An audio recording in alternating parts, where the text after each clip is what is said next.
हरे कृष्णा। रिचा एस्ट्रोविजन में आप सभी का एक बार फिर से स्वागत है। आज हम एक बहुत ही इम्पॉर्टेंट टॉपिक पर बात करने वाले हैं कि चंद्र ग्रहण के समय मंत्रों के द्वारा हम किस तरह से अपनी लाइफ में नेगेटिव एनर्जी के प्रभाव को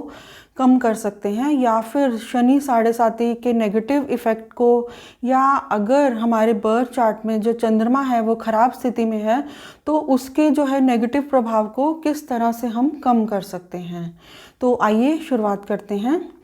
देखिए, हमारे शास्त्रों में समस्याओं के निवारण के लिए बहुत से मंत्रों के बारे में बताया गया है और हर पर्टिकुलर समस्या के लिए अलग से जो है मंत्र दिए गए हैं, जिनको करने के नियम या प्रोटोकॉल भी बताए गए हैं। और अगर हम मंत्रों को नियमों के अनुसार अगर हम साधना करते हैं तो उसके हमें बहुत ही इफ़ेक्टिव रिज़ल्ट जो हैं वो प्राप्त हो सकते हैं। लेकिन यही कुछ एक पर्टिकुलर मंत्रों की साधना अगर हम ग्रहण के समय, भले ही वो सूर्य ग्रहण हो या चंद्र ग्रहण हो,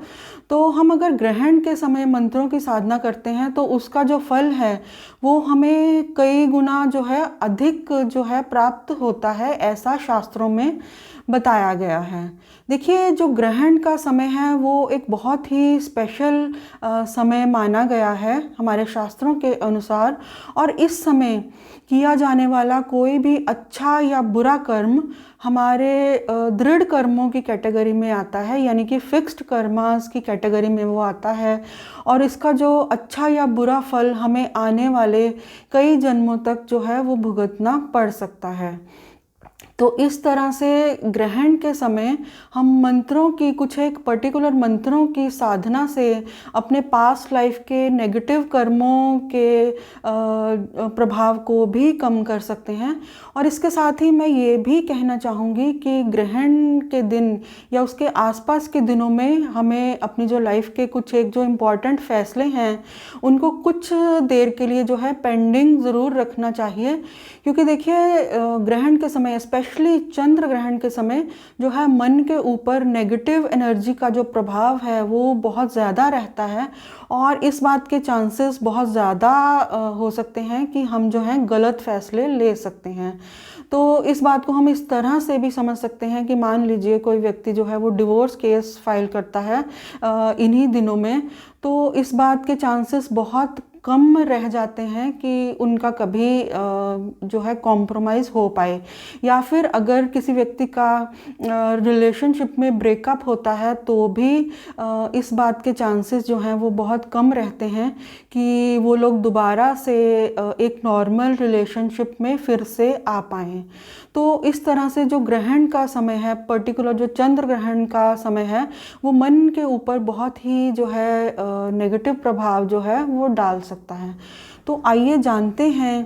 कि चंद्र ग्रहण के समय किन पर्टिकुलर मंत्रों की साधना से हम अपनी लाइफ में जो है नेगेटिविटी को कम कर सकते हैं। तो सबसे पहले हम बात करेंगे महामृत्युंजय मंत्र की। देखिए, महामृत्युंजय मंत्र महादेव का परम शक्तिशाली मंत्र माना जाता है, और इसके नियमानुसार अगर हम इस मंत्र की ग्रहण के समय अगर साधना करते हैं तो इसका जो रिज़ल्ट है वो बहुत ज़्यादा प्रभावशाली हो सकता है। देखिए, अगर कोई व्यक्ति अपनी लाइफ में क्रिटिकल इलनेस का सामना कर रहा है, या फिर अपनी बीमारी से जो है बहुत ज़्यादा परेशान है, या फिर उसकी लाइफ में एंजाइटी या फियर जैसे इश्यूज हैं, तो इस मंत्र की ग्रहण के समय जो साधना है वो बहुत ज़्यादा अच्छे रिज़ल्ट जो है वो दे सकती है। और इसके साथ ही महामृत्युंजय मंत्र की जो साधना है ग्रहण के समय, वो किसी भी व्यक्ति के लाइफ में एक अनटाइमली डेथ के फियर को भी काफ़ी हद तक जो है वो टाल सकती है। तो इसके साथ ही मैं ये भी कहना चाहूँगी कि क्यों किसी भी मंत्र, किसी पर्टिकुलर मंत्र को कम से कम 108 बार चैंट करने के लिए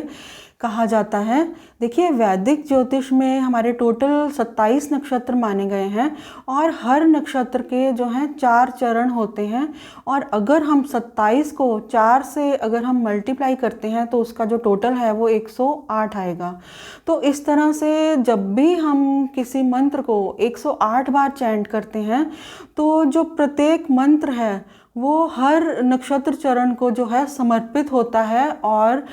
वहाँ से हमें जो है उससे पॉजिटिविटी जो है हमें हमारे जीवन में प्राप्त होती है। तो इस तरह से अपनी लाइफ में जो नेगेटिव ग्रहों के प्रभाव को कम करने के लिए जो है महामृत्युंजय मंत्र जो है वो बहुत ही प्रभावशाली जो रिजल्ट हैं वो दे सकता है। तो जो महामृत्युंजय मंत्र है वो इस तरह से है,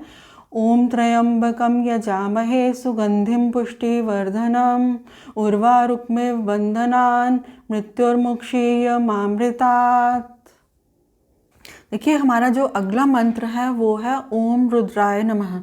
ये भी महादेव का परम शक्तिशाली मंत्र माना गया है। और देखिए अगर आपको अपने घर में या अपने आसपास एक तरह से नेगेटिव एनर्जी की फीलिंग जो है अगर वो रहती है तो आप चंद्र ग्रहण के समय जो है इस मंत्र की साधना कर सकते हैं। और ये मंत्र इतना ज़्यादा प्रभावशाली है कि इसकी साधना करने के बाद कोई भी नेगेटिव एनर्जी कभी भी आपके आसपास टिक भी नहीं सकती। तो इस तरह से नेगेटिव एनर्जी को दूर हटाने के लिए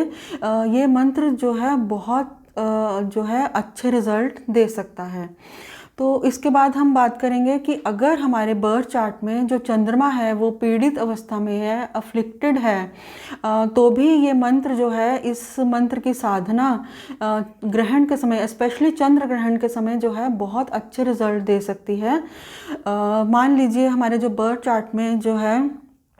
राहु और चंद्र का जो है ग्रहण योग बना हुआ है या फिर शनि चंद्र का विष योग है, जिसकी वजह से हमें अपनी लाइफ में जो है नेगेटिव प्रभावों, नेगेटिव स्थितियों का सामना करना पड़ रहा है,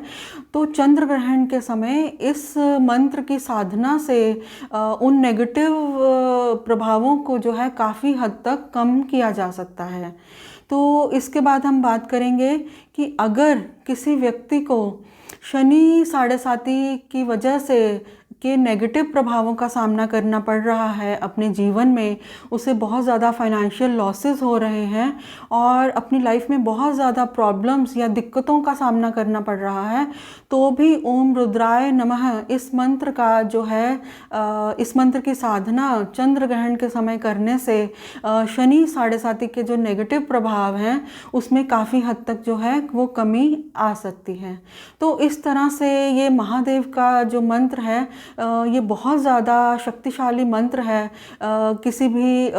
खराब ग्रहों के योग के जो नेगेटिव प्रभावों का सामना हमें अपनी लाइफ में अगर करना पड़े तो उसके निवारण के लिए। तो आखिर में मैं ये कहना चाहूँगी, देखिए अगर आपको अपनी लाइफ में किसी भी तरह से नेगेटिव परिस्थितियों का सामना करना पड़ रहा है, आपके बर्थ चार्ट में किसी भी तरह का ग्रहण योग बना हुआ है, तो आपको अपनी सोच को बिल्कुल भी नेगेटिव करने की ज़रूरत नहीं है। क्योंकि देखिए जो ग्रहण है वो तो चांद और सूरज को भी लगता है, उन्हें भी